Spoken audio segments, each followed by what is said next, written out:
Kali ini kita mereview sebuah film horor berjudul Candyman yang dirilis 2021 dan merupakan sequel dari film 1992 dengan judul yang sama. Disutradarai oleh Nia Da Costa dan skenarionya ditulis oleh Jordan Payne, Win Rosenfeld dan Da Costa. Menurut kabar beritanya film ini sempat ditunda pemutarannya karena pandemi COVID-19.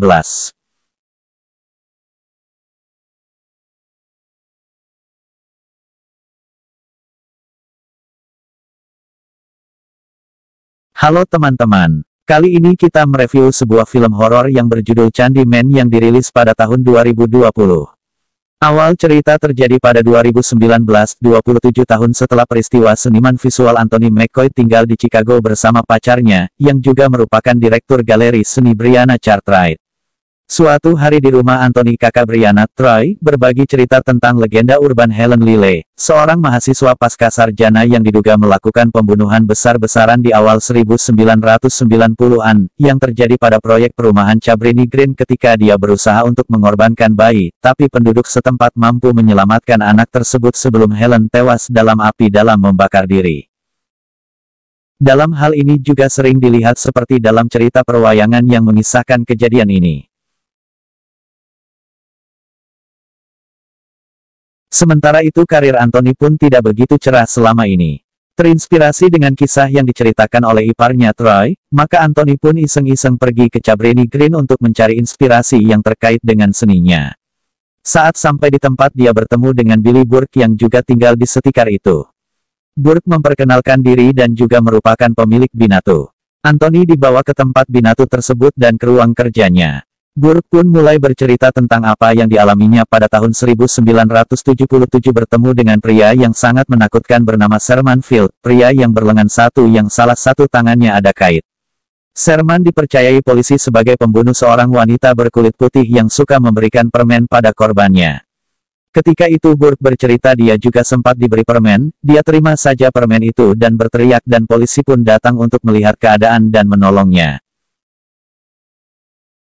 Apa yang diceritakan oleh Burke dicatat oleh Anthony dan memperhatikan cerita itu dengan seksama. Burke melanjutkan kisah pertemuannya dengan Sherman itu.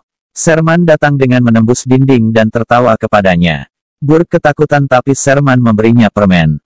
Ketika Burke berteriak ketakutan, terdengar sirene polisi yang akan menuju tempat itu dan Sherman menyuruh Burke supaya tidak berisik dan memberinya permen. Sherman malah menyuruh Burke untuk pergi. Burke pun pergi sari ruangan itu. Setelah polisi datang Sherman tiba-tiba saja menghilang dan Burke memperhatikan pada pintu kaca ada seekor lebah di sana. Apakah Sherman menjelma menjadi seekor lebah? Burke secara tidak sengaja memberitahu polisi tentang kehadiran Sherman di dalam dinding salah satu blok menara.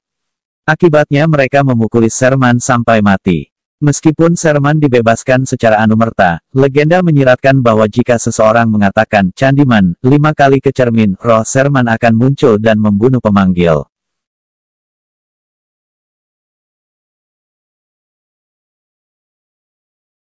Terinspirasi dengan cerita Burke, maka Anthony pun mengembangkan pameran seni cermin berdasarkan legenda Candyman dan memamerkannya di galeri seni Brianna. Anthony merasa kecewa karena tidak mendapat reaksi positif dari para kritikus seni. Mungkin karena karyanya sulit dipahami, maka Anthony juga menceritakan kisah tentang lukisannya yaitu Candyman. Walaupun sudah menceritakan dengan panjang lebar kisah Candyman ini kurang mendapat respon dari kritikus seni. Walaupun demikian teman-teman Anthony tetap memberi semangat dan juga kepada Brianna sebagai pemilik galeri seni. Anyway, I don't know why I'm standing there. My own piece, like some kind of... Pada suatu malam rekan kerja Brianna menyempatkan diri masuk ke galeri dan melihat-lihat karya Anthony di dalamnya. Lalu kekasihnya datang dan menghampiri dan memeluknya sambil melihat-lihat lukisan Anthony itu. Lalu mereka menikmati lukisan itu dan apa artinya. Secara tidak sadar mereka mengucapkan Candyman, sekali, 2 kali dan sampai hitungan kelima maka muncullah arwah Sherman dan membunuh wanita itu dengan tangan kaitnya. Pria itu tak menyadari awalnya, dan mengira hanya lelucon dan masih bertanya apakah ini nyata. Tapi melihat muncratan darah dari tubuh kekasihnya dan lehernya hampir putus maka dia pun melarikan diri. Ketika melarikan diri ternyata pintu pun telah terkunci. Dan kakinya pun seperti ditarik dan diseret kembali ke ruangan itu dan dia pun sama seperti kekasihnya itu dan tewas di sampingnya. Berita tentang pembunuhan ini diberitakan oleh berbagai media. Anthony di rumahnya juga mendengar berita dari televisi dan memberitakan sepasang kekasih baru saja terbunuh di galeri Brianna dan di depan lukisan Anthony. Berita tersebut juga menyebut-nyebut nama Anthony, sehingga Brianna dan juga anaknya menjadi cemas karenanya. Apalagi anaknya juga pernah melihat Anthony duduk di jendela lalu melompat keluar. Anthony pun terus berkarya dengan candimannya dan beberapa lukisan pun telah selesai dibuatnya. Semua lukisan berdasarkan kisah candiman dari generasi ke generasi. Tidak hanya pada Sherman tetapi juga ada beberapa generasi sebelumnya.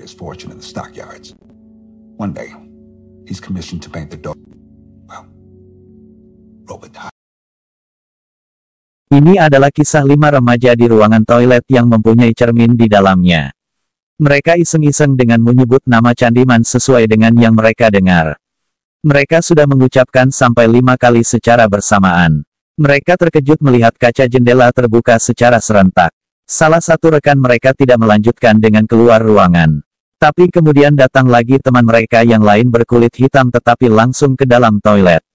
Mereka pun mengedit pintu toilet agar teman mereka itu keluar secepatnya sambil berjalan menuju pintu keluar toilet. Salah satu teman mereka yang pria kembali karena vape-nya ketinggalan di depan cermin. Tapi apa mereka lihat kemudian?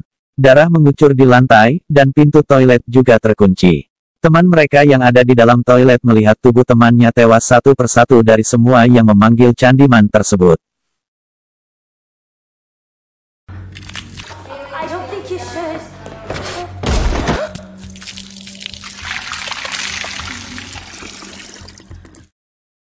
Gadis di dalam toilet itu juga bisa melihat kejadian karena ada cermin yang biasa dipakai wanita untuk bermakeup, sehingga dengan jelas melihat teman-temannya itu dibantai satu persatu.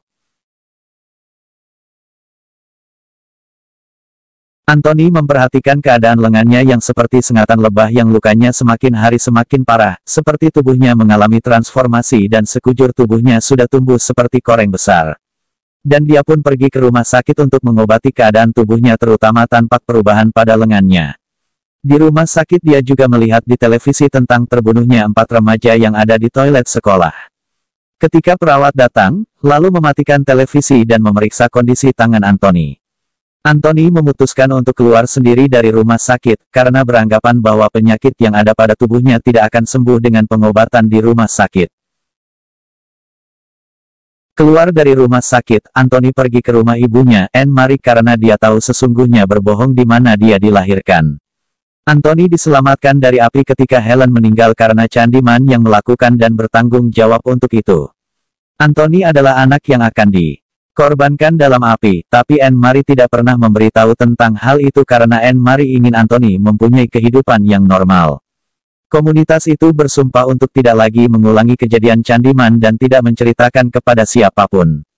Tapi kenyataan berkata lain, Anthony justru paling banyak mengetahui kejadian itu.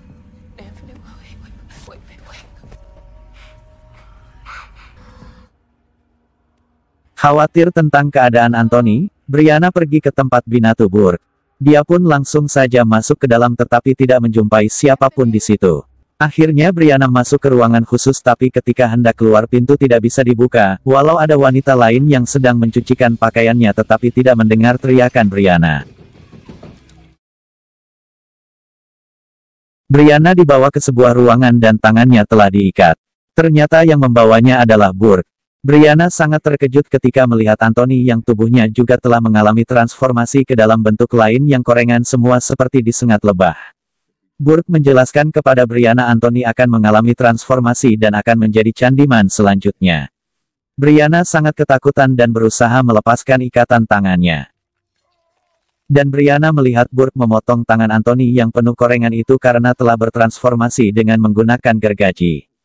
Tangan Anthony pun putus, lalu Burke mengambil kait dan menancapkannya ke tangan Anthony itu.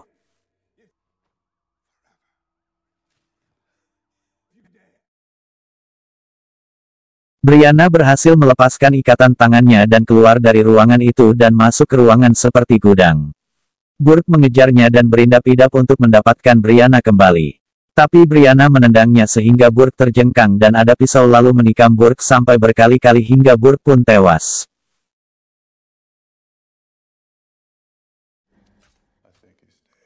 Lalu kemudian Anthony datang dari pintu dan memberitahu kepada Brianna bahwa Burke sudah tewas.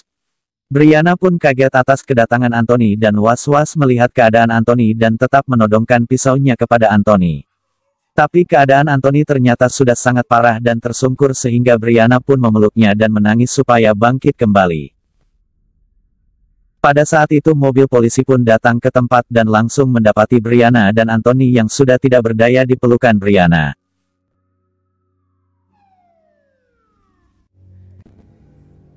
And Jones obviously knowing how to discharge his weapon. Knowing you were in. Polisi pun menembaki Anthony sehingga tewas seketika. Polisi membawa Brianna ke dalam mobil polisi. Salah satu anggota polisi ini mengintimidasi Brianna agar tidak menceritakan keadaan sesungguhnya dan mengayakan Anthony lah yang menyerang polisi sehingga harus ditembak. Awalnya Brianna menolak usulan polisi itu tapi jiwanya juga terancam dan mungkin juga bisa dibunuh sekalian sama Anthony. Maka Brianna memenuhi syarat yang diajukan polisi tetapi minta kaca spion polisi tersebut diarahkan kepadanya. Polisi heran atas permintaan Brianna itu dan apa maksudnya. Tapi Brianna bersikeras untuk melihat keadaan wajahnya dan menceritakan keadaan sesungguhnya. Akhirnya polisi itu memenuhi permintaan Brianna dan mengarahkan spion dalam polisi itu kepadanya dan Brianna mengucapkan candiman sebanyak 5 kali. Apa yang terjadi selanjutnya? Satu persatu polisi yang membaki Anto itu tewas dengan berlumuran darah. Salah satu anggota polisi itu minta dibukakan pintu mobil agar dia bisa masuk ke dalam dan pergi secepatnya dari amukan Anthony. Polisi itu pun tewas juga, tinggal polisi yang di dalam mobil dan Anthony menghampiri mobil itu yang kini telah sempurna menjadi candiman. Polisi di dalam mobil itu pun keluar melarikan diri, tapi tewas juga oleh Anthony. Brianna melihat tubuh Anthony yang telah berubah menjadi candiman itu dan dikelilingi oleh lebah. Dan Anthony sudah menjadi candiman selanjutnya setelah Sherman. Candiman sebelum Sherman adalah William Bell, Samuel Evans, dan Robbie Tile sesuai yang pernah dilukis oleh Anthony.